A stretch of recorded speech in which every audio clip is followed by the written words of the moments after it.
Guess what? I quit. Over 2 years ago, I was sitting in front of the computer asking myself, what am I doing here?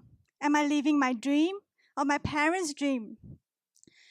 Not being able to live my own dream and passion was really making me sick, emotionally and physically.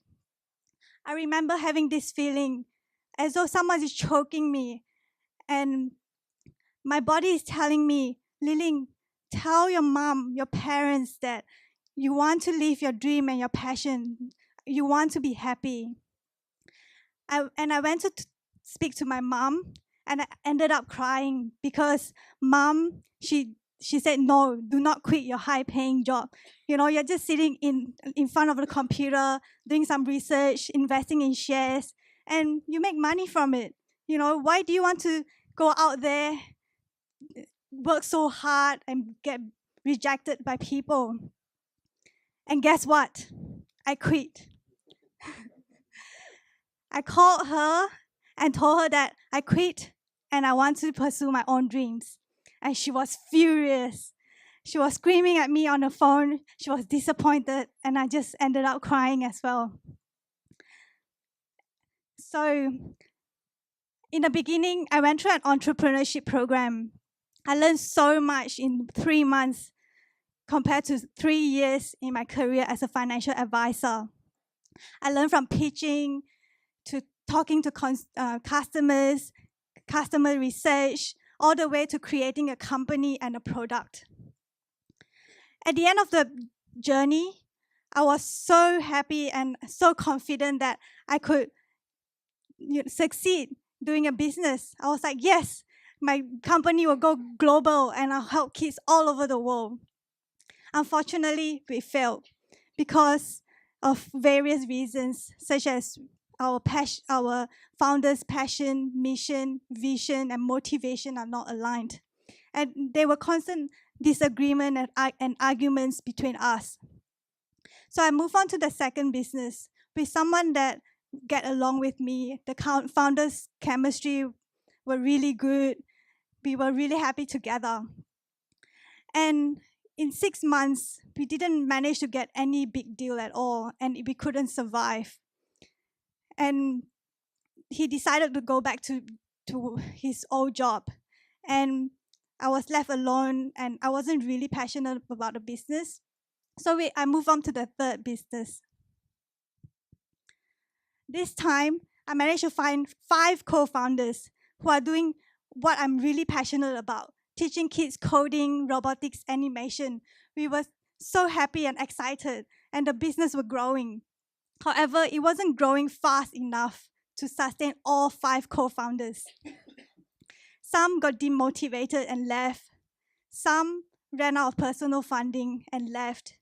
Some decided to go back to their own job.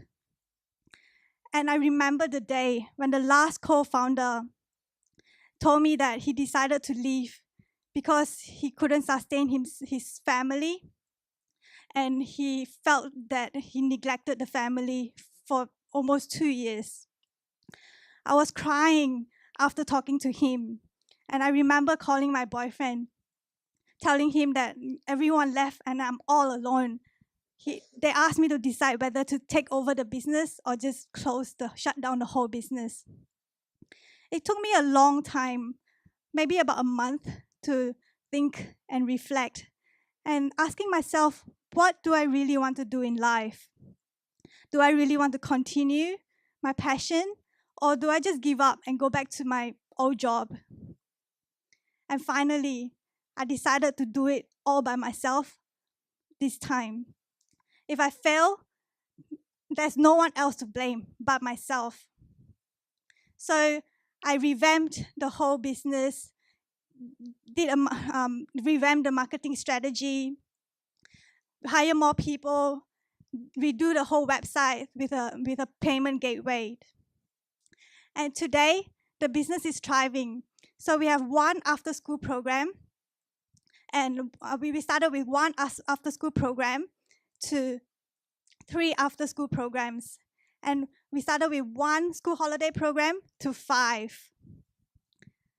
So I'm really excited and happy about what we have done, and we have changed so many kids' life. And there were so many parents talking to us, wanting us to set up one. For example, the North Shore Innovative Network that contacted me today and asked us to have a kid program in the North Shore. So I'm grateful to be able to do what I love, what I enjoy, and I'm really thankful for all the opportunities. I would like to end my speech with 3 lessons that I've learned. First of all, find co-founders who have the same mission, vision, motivation, values as you.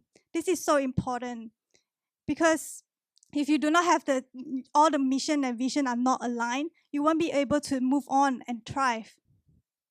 Secondly, ask yourself, what is your big why? Why do you want to do it? For me, I want to create the future of education for my kids, for my future generation. Because I believe that the current education system is no longer working. And I want to help kids all over the world, especially the developing countries. Because I want to change their life through education, eliminate poverty through education.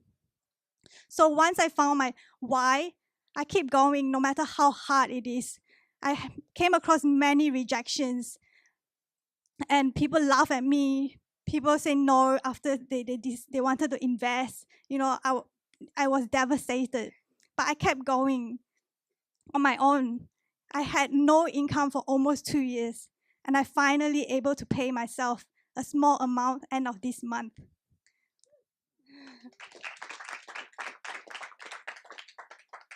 The third lesson I've learned is I forgot.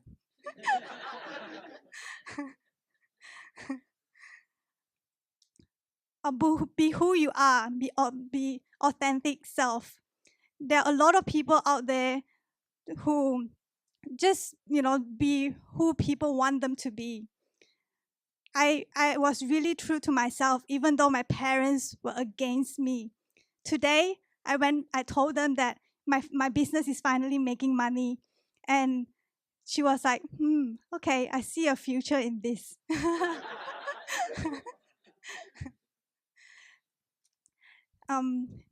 So I'm finally living my dream and my passion. If you are not living your dream, your passion, I strongly encourage you to quit your job tomorrow. Thank you.